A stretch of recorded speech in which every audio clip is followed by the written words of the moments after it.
En fait, j'ai une préoccupation concernant le monde de l'église aujourd'hui. Voilà, j'aimerais savoir pourquoi aujourd'hui à l'église on fait la quête, les dîmes et puis les prémices. Ah, c'est ma première question que là. Est-ce que la Bible compte les dîmes? C'est quoi tu appelles quête? La Bible parle de francs. Voilà, j'ai même vu quête. Les offrandes. J'aimerais savoir pourquoi. Parce que dans Judas était son trésorier. C'était pourquoi? Il volait même le petit jeton de Jésus. Judas voulait ça. Le grand Dieu des cieux, il avait un trésorier. C'est pourquoi? Donc, je ne peux pas comprendre, les offrandes sont... Donc, le Seigneur annonçait à ceux qui annoncent, il a ordonné à ceux qui annoncent l'évangile de vivre de l'évangile.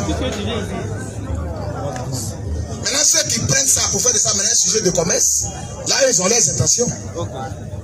C'est comme ça. Chercher l'argent n'est pas mauvais, mais la Bible dit l'amour de l'argent est une racine de tous les maux. Et quelques-uns étant possédés se sont égarés loin de la foi. Voilà. Donc, il y a l'amour de l'argent, puis il y a chercher l'argent. Donc, quand il y a embouteillage sur l'autoroute là, c'est parce qu'ils aiment trop l'argent à 6h du matin. C'est parce qu'ils aiment trop l'argent qu'il y a embouteillage sur l'autoroute. Chacun, il saura se chercher. Parce qu'il a des factures à payer, il a sa maison. L'argent répond à tout. À l'église, s'il y a des factures à payer, l'argent va quitter le ciel pour tomber. S'il y a des salaires à payer, l'argent va quitter le ciel pour tomber. Donc, ce n'est pas un péché. Mais il y a des gens qui ont fait de ça leur source de gain. Et ils mettent les corvées sur les gens. C'est ça qui est mauvais. C'est comme ça. Sinon, là, le micro que tu as là, c'est des frères qui ont donné l'argent. Alors qu'ils ont enfants. Les enfants vont à l'école aussi. Ils ont problème. Ils ont leurs neveux, leurs grands frères, leurs petits frères. Mais à l'église, on fait offrande pour qu'on paye micro. L'autre a fait offrande pour qu'on paye portable. L'autre a fait offrande pour qu'on paye PAF. On a tiré courant. On a payé ça. 3 000. Éclaireur, c'est combien? 3 000. 3 000. Chaque séance, on paye courant. Voilà, éclairage. On a payé ça. On a loué chez les gens sont assis dessus. Pour que quand les gens viennent écouter après, ils doivent aller. Tu n'as vu même, tu n'as vu faire offrande ici. Mais là, c'est l'église qui soutient l'œuvre d'évangélisation. Marc 12, 41. Oui, allons-y, frère. Jésus, c'est pas assis. Ou bien ceux qui sont là, tu crois qu'on les paye? C'est l'amour de Dieu, hein. C'est pas des vagabonds qui sont là, hein. Ce ne sont pas des vagabonds, hein. Ils font des efforts pour venir. Il y a des étudiants, il y a des fonctionnaires. Il y a des médecins, mais ils sont simples. Il y a des entrepreneurs, bâtiments, ils sont là. Il vient, il gasse sa voiture, il répond, il trace. Parce qu'il aime Dieu et sa parole. Et Dieu va le bénir. Amen. Il y en a aussi là, dans la foule, ils voient une autre souffrance. Comme on crie, les gens nous insultent. Quand on finit, il vient, homme de Dieu, voilà chemise. Homme de Dieu, voilà votre transport. Il a vu quelque chose. Dieu aussi va le bénir. Amen. C'est comme ça. C'est pas un péché, mais les gens font de ça. Vraiment, c'est devenu autre chose. C'est ça qui est écœurant. Ça, c'est vrai. Oui, frère. Jésus, c'est assis. Regarde Jésus, le grand Dieu des cieux. Lui qui transforme pain, ça, les gens mangent jusqu'à il y a reste. Poisson, il y a reste. Lui qui envoyait la caille au ciel pour Israël au désert. Il a donné la manne au désert. Il vient dans son ministère. Pourquoi il ne prend pas les feuilles de figuier là pour transformer ça en billet de $100? Et il s'assoit. C'est assis. Vis-à-vis du tronc. C'est un bois, une caisse de bois. On appelle ça le tronc. C'est dans ça qu'on vient faire offrande. Jésus s'est assis vis-à-vis. Regardez comment. Si toi tu étais là, tu as dit, mais Jésus, c'est un faux prophète. Il est ton agent. Regardez comment. Comment il peut s'asseoir vis-à-vis du tronc. Vis-à-vis du tronc. Et il regarde comment la foule. Il mettait de l'argent. Si toi tu étais là ce jour-là, tu allais dire de quoi? Jésus, il aime l'argent. Plus riche. C'est ce que tu allais dire, non? Ça veut dire que toi, tu n'as rien compris. Il a dit allez par tout le monde. Mais comment on va aller par tout le monde? On va marcher pour partir. C'est les moyens qui soutiennent l'œuvre de Dieu. Amen. Amen. Pour pousser l'œuvre. Shalom. C'est comme ça. Les offrandes sont bibliques, mais ça doit être utilisé dans un bon cadre. Sainement. Pas pour escroquer les gens. Tout à l'heure, j'étais à côté, vous avez dit, bon, le gars est venu demander c'est quoi votre église. Vous avez dit l'église, c'est l'église du Christ. En tout cas, j'ai vraiment aimé ça. Et puis j'aimerais savoir, quand on dit mon corps est le temple du Christ, pourquoi aujourd'hui il y a des temples, il y a des églises? J'aimerais savoir aussi pourquoi les églises, pas les temples. Les lieux de prière. Voilà, les temples, les églises, tout ça là. Non, il y a le corps spirituel de Christ. C'est pas ça qui est le temple physique, le lieu de prière là. Non. C'est pas les briques.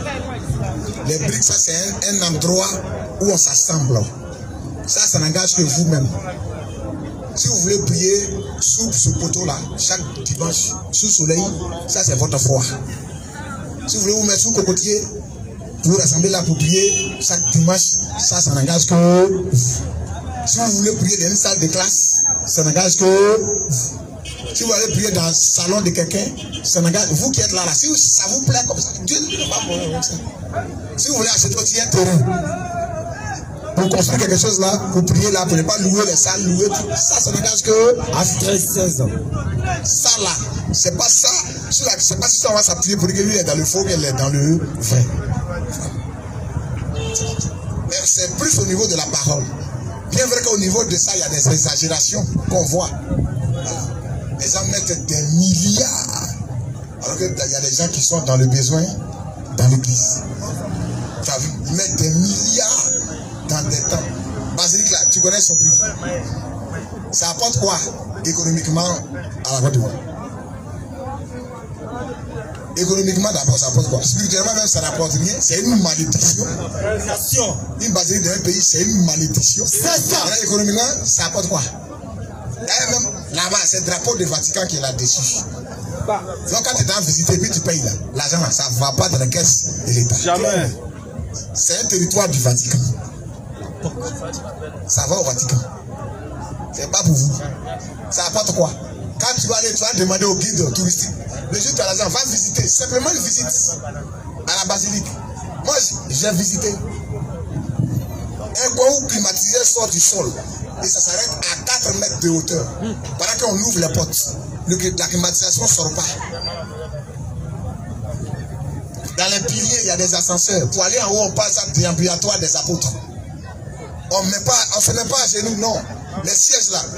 Lui qui est devant toi en bas là, tu tires ça. Il y a des mousses qui sortent et puis tu mets tes pieds à genoux sur mousse. La climatisation sort du sol dans les carreaux. Le système qu'ils ont mis là-bas, il y a des croix là-bas, les pierres précieuses qu'il y a sur ces croix là. Non mais c'est énorme. Et le jour, ils ont demandé au fouet, lors de l'inauguration de la basilique là, ça là, ça coûte combien? C'est ce qu'il a dit. Il dit la foi n'a pas de prix. Quoi? Ça apporte quoi à l'économie? Si on pouvait vendre ça pour distribuer l'argent aux gens, ils vont faire des affaires. Ça apporte quoi? C'est de l'exagération. C'est ça. Dieu n'habite pas dans les temples faits de maintenant, c'est clair. Dieu habite dans tes personnes. Amen. C'est comme ça.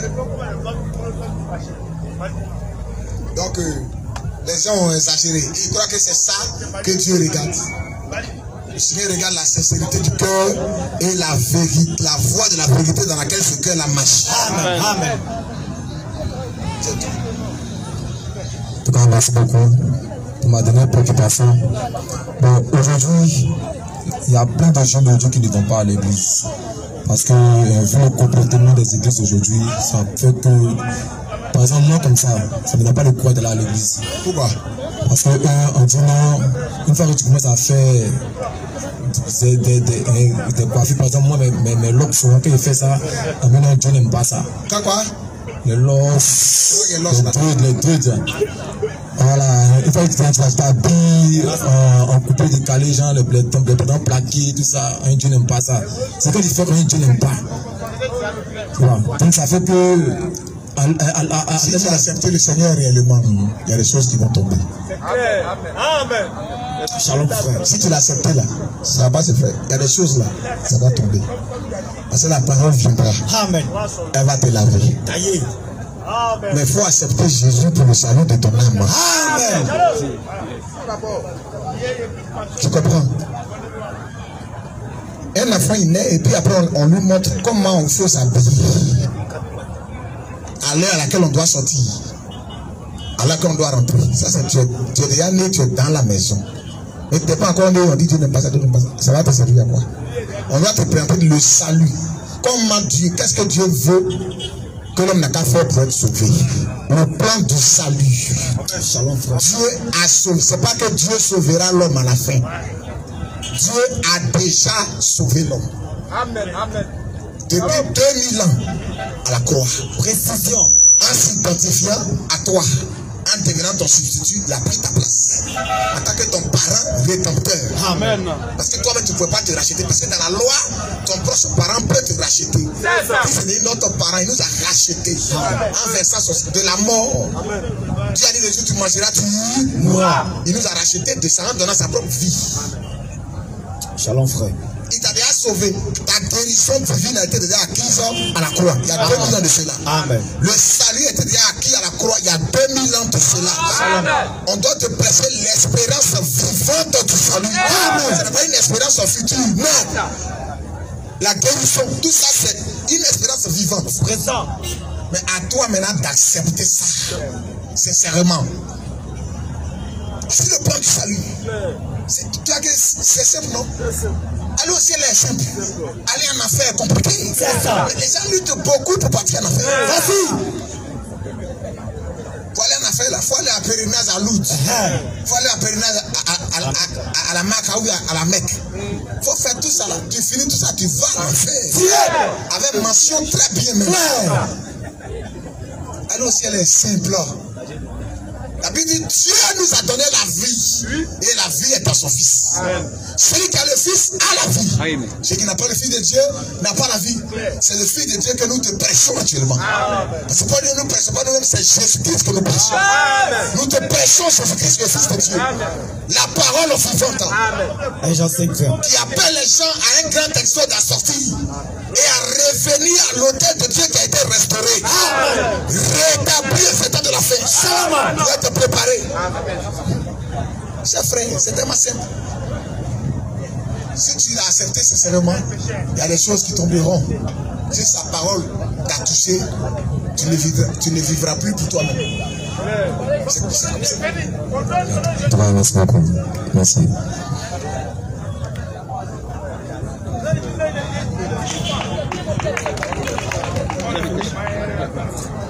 Abat l'islam. Abat. Faut insister. Il y a un musulman qui nous a lancé un défi. Vas-y, lâche l'amour. Il dit non. Il veut faire débat avec nous. Il dit sur quoi?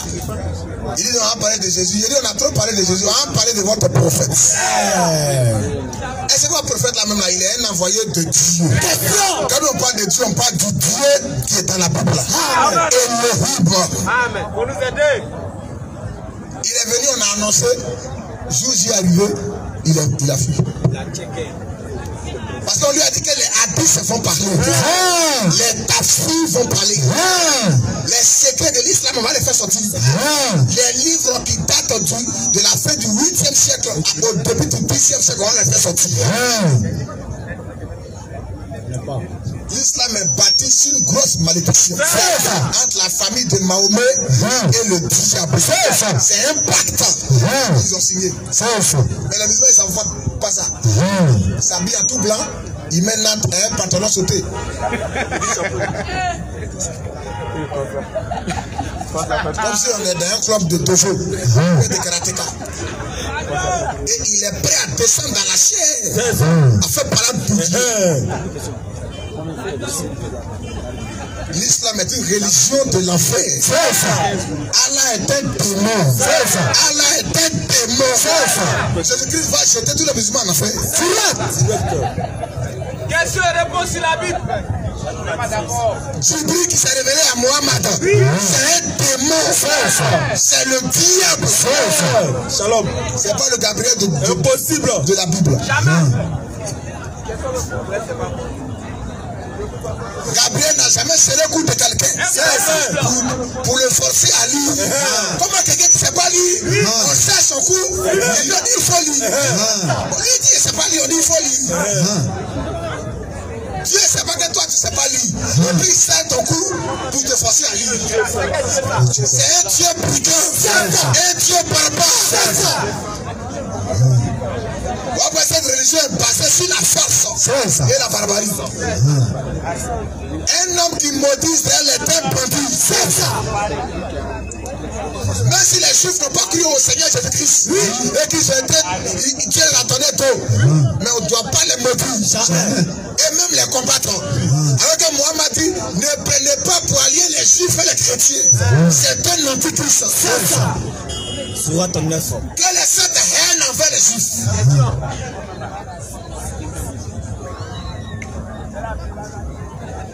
Question réponse sur la Bible. Lâche l'amour, frère.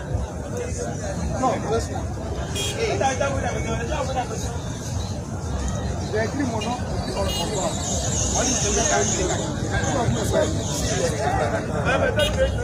Cette question donne par l'Assemblée nationale. Question réponse sur la Bible. L'islam n'est pas une religion de paix. L'islam s'est imposé par la guerre. Quand il a commencé à la Mecque, ils l'ont chassé, il s'est replié, il a signé un pacte de guerre et il est passé à l'attaque. Oh, je lui ai dit, quand on va vous persécuter dans telle ville, fuyez, allez-y dans l'autre ville. Quand on va persécuter, fuyez, allez dans l'autre ville. Mais lui, il est rentré dans la guerre. Papa, après, il est mort empoisonné. Il a massacré une famille juive à Keiba. Et c'est une femme juive du nom de Zainab qui a empoisonné Mahomet. Avec un gigot de mouton, elle a empoisonné ça. Il est mort empoisonné. C'est dans les hadiths. C'est un faux prophète. j'ai pris frère.